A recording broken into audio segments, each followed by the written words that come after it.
Hi, good morning. So, ngayon, marami pong nagtatanong kung paano po gamitin yung system natin or how it works, yung travel and beyond system po natin. So, ngayon, just paano daw magbo-book, ganyan, paano daw mangyayari na mag-book siya, paano daw yung income. Ito po yung mga common questions na naririnig natin once na meron tayong mga clients na nag-inquire sa atin. So, ngayon, para mas mapadali po natin, naisipan ko pong gumawa ng isang video. It's a short video lang po para mabigyan lang po natin ng linaw or idea yung mga clients po natin and mga customer po natin na mag-franchise po ng system natin kung paano po ginagawa yung pagbubook ng ticket using our system. Okay, so number one, ito yung pinaka system po natin. This is the actual system po ng Travel and Beyond system. So, ngayon, unang-una, our system po is prepaid. So, kailangan popondahan mo muna siya bago ka makakapag-book ng ticket. Although, kahit wala siyang pondo, walang balance amount yung system mo, pwede mo naman pong ma-check kung ano po yung mga prices po ng mga airfare po natin o airline tickets. Pero, just kung magbo-book po talaga tayo, kung kailangan po talaga mag-book, make sure na meron ka pong pondo. So, para po ma-check mo kung magkano yung pondo mo, meron po dito sa upper right corner na peso sign, balance amount. Click mo lang yon. Then, lalabas po doon. Paki-X lang po once po na may lumalabas po na pop-up. So, click mo lang again. Okay, so lumalabas dito is 5,816.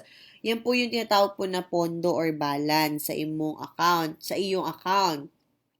Okay, so once na meron ka pong balance dyan sa account mo, you can book na po diretso, domestic or international ticket. So, for example, for domestic ticket po, meron tayong option po na one-way or round-trip ticket. So, for example, one-way, for example lang is Cebu to Manila.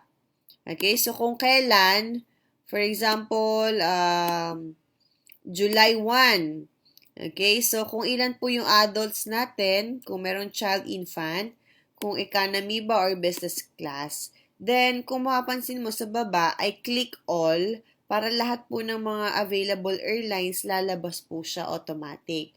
So, once ready na po yan, click mo lang yung search button. So, ganun lang po siya kadali. Ganun lang po siya kasimple.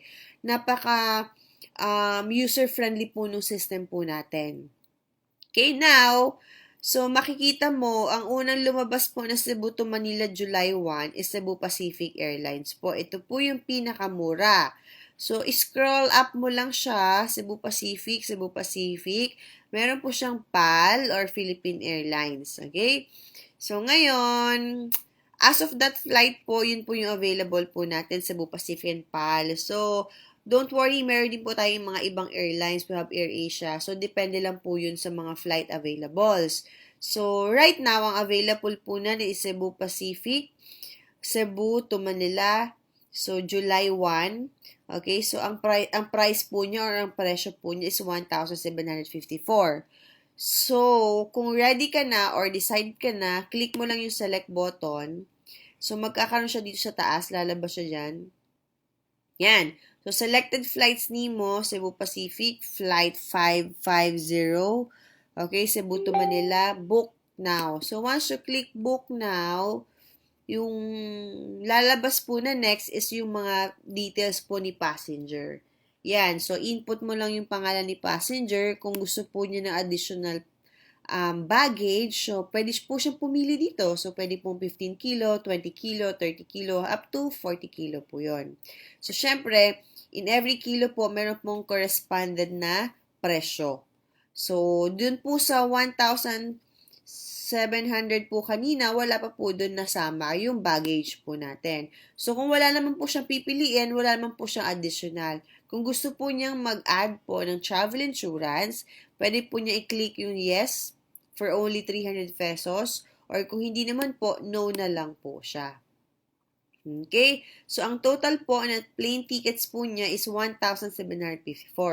Ang good news po dito, meron ka na pong income or commission or service charge na tinatawag. So, meron ka ng, ulitin ko po, meron ka ng income dito sa 1,754. So, how much? So, unang-una, makikita mo kung how much yung income mo dito po sa service charge button natin.